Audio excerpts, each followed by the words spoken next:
ఇంతమంది వక్తలు అత్యద్భుతంగా మాట్లాడిన తర్వాత నేను ఏమని మాట్లాడను, ఎక్కడి నుంచి మొదలుపెట్టాను, ఆ మహాతల్లి మహానటి గురించి నాకు తెలిసింది చాలా తక్కువ. దాన్ని ఎట్లా నేను ఆవిష్కరించను అనే ఇందాక నుంచి మీమాంసలో ఉన్నాను. నిజంగా కూడా చాలా కష్టం. కానీ ఆవిడ గురించి మాటలు మాట్లాడే కంటే చేతల్లో ఇలా చూపించుకునే అదృష్టం నాకు లభించినందుకు దీనికి కారణమైనటువంటి ప్రతి ఒక్కరికి శిరస్సు వచ్చే హృదయపూర్వక నమస్కరిస్తున్నాను. బట్ ఆవిడతోటి నాకు అనుబంధం ఉంది అని చెప్పుకోవటం అన్నది నాకు చాలా సంతోషంగా గర్వంగా అనిపిస్తుంది. నేను పునాదిరాళ్ళు అనే సినిమా మొట్టమొదటగా చేస్తానని వాళ్ళకి చెప్పడం అన్నది అది కాకతాళీయం. ఎందుకంటే అప్పటికి నా ఫిల్మ్ ఇన్స్టిట్యూట్ కోర్స్ పూర్తి కాలేదు, చెయ్యకూడదు, అయినా సరే తప్పనిసరి పరిస్థితుల్లో వస్తాను అన్నాను. అది 1978 ఫిబ్రవరి మంత్, మార్చి రాబోతుందో. అక్కడ ఎవరు ఉంటారంటే అప్పట్లో ఆర్టిస్టులు ఎవరో కూడా నాకు తెలియదు. 4 కుర్రవాళ్ళు, నరసింహరాజు హీరోగా ఉంటాడు, నువ్వు అందులో 5లో ఒకడివి. అక్కడికి వెళ్ళిన తర్వాత నెమ్మదిగా ట్రైన్ ఎక్కి రాజమండ్రి వెళ్తుంటే షూటింగ్ సమయంలో నువ్వెవరితో యాక్ట్ చేస్తావో తెలుసా అన్నారు. తెలీదు. మహానటి సావిత్రి గారు ఉన్నారు, ఆవిడ కాంబినేషన్ నటిస్తున్నావు అనేసరికి ఒక్కసారి ఒళ్ళు జలధరించింది.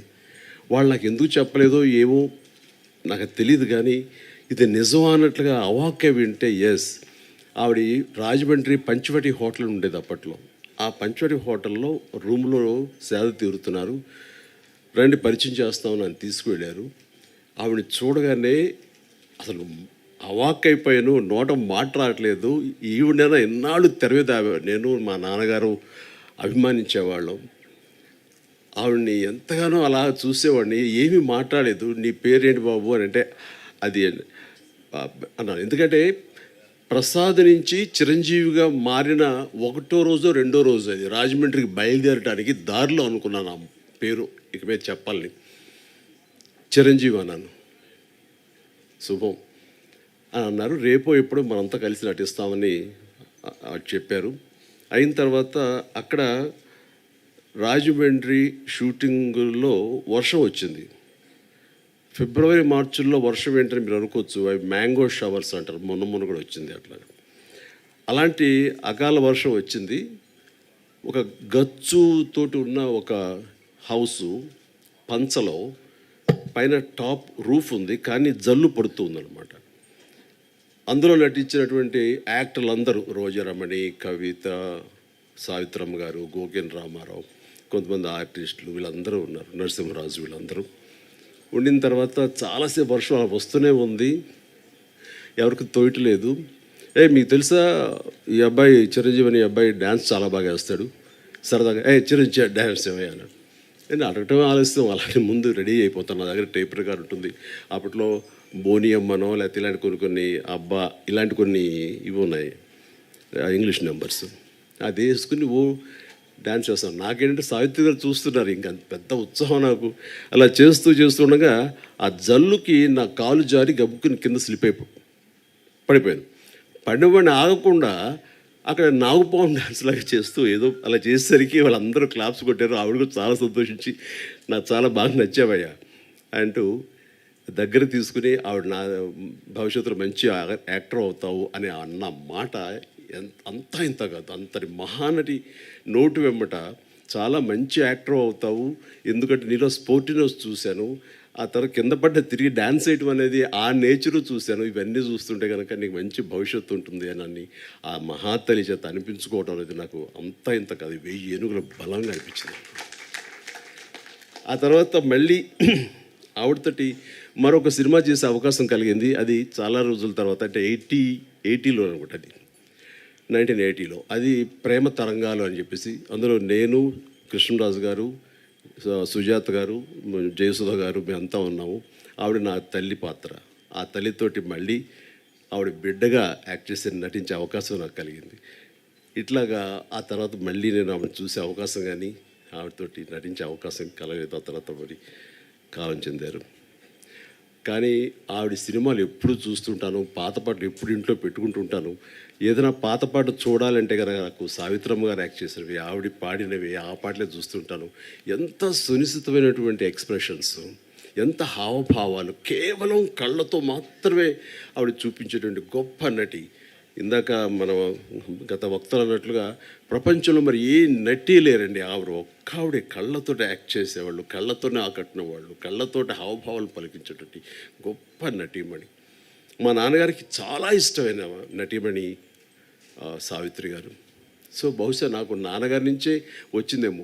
నాన్నగారు ఆవిడ పాటలు అవి ఏదో కనిపిస్తున్నా, ఎప్పుడైనా చూపిస్తున్నా, మేము సినిమాలకు వెళ్ళినా సరే దాని ఇంటికి వచ్చిన తర్వాత విడమరి చెప్పేవాళ్ళు నాన్నగారికి నటన పట్ల మక్కువ కొద్దీ. సావిత్రి గారు ఎలా చేసేవాళ్ళు, అక్కడ చూడి అంత ఇదిగా ఉండేదో, ఆ కళ్ళ నుంచి బయటికి నీరు రాదు, కానీ ఆ కళ్ళలో ఆ కరుణ రసం ఎంత బాగుందో చూడండి నాన్నగారు చెప్తుంటే.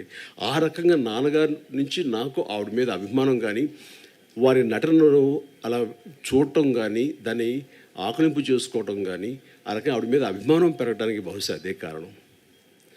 అందుకని నేను అంతమించి ఆ మహానటిని ఎనలైజ్ చేసి ఆ మహానటి గురించి నేను చెప్పేంత అర్హత నాకు నిజంగా లేదు నాకు. బట్ ఆవిడ అనుక్షణం ఆవిడని ఎప్పుడు మనసులో ఆరాధిస్తుంటాను. నాకు ఒక మంచి ఫోటోగ్రాఫ్ మన కిషోర్ ఇచ్చాడు, సంజయ్ కిషోర్. అది ఎప్పుడు నా బెడ్రూమ్లో నేను పెట్టుకుంటూ ఉంటాను, అంతగా ఇష్టపడతాను.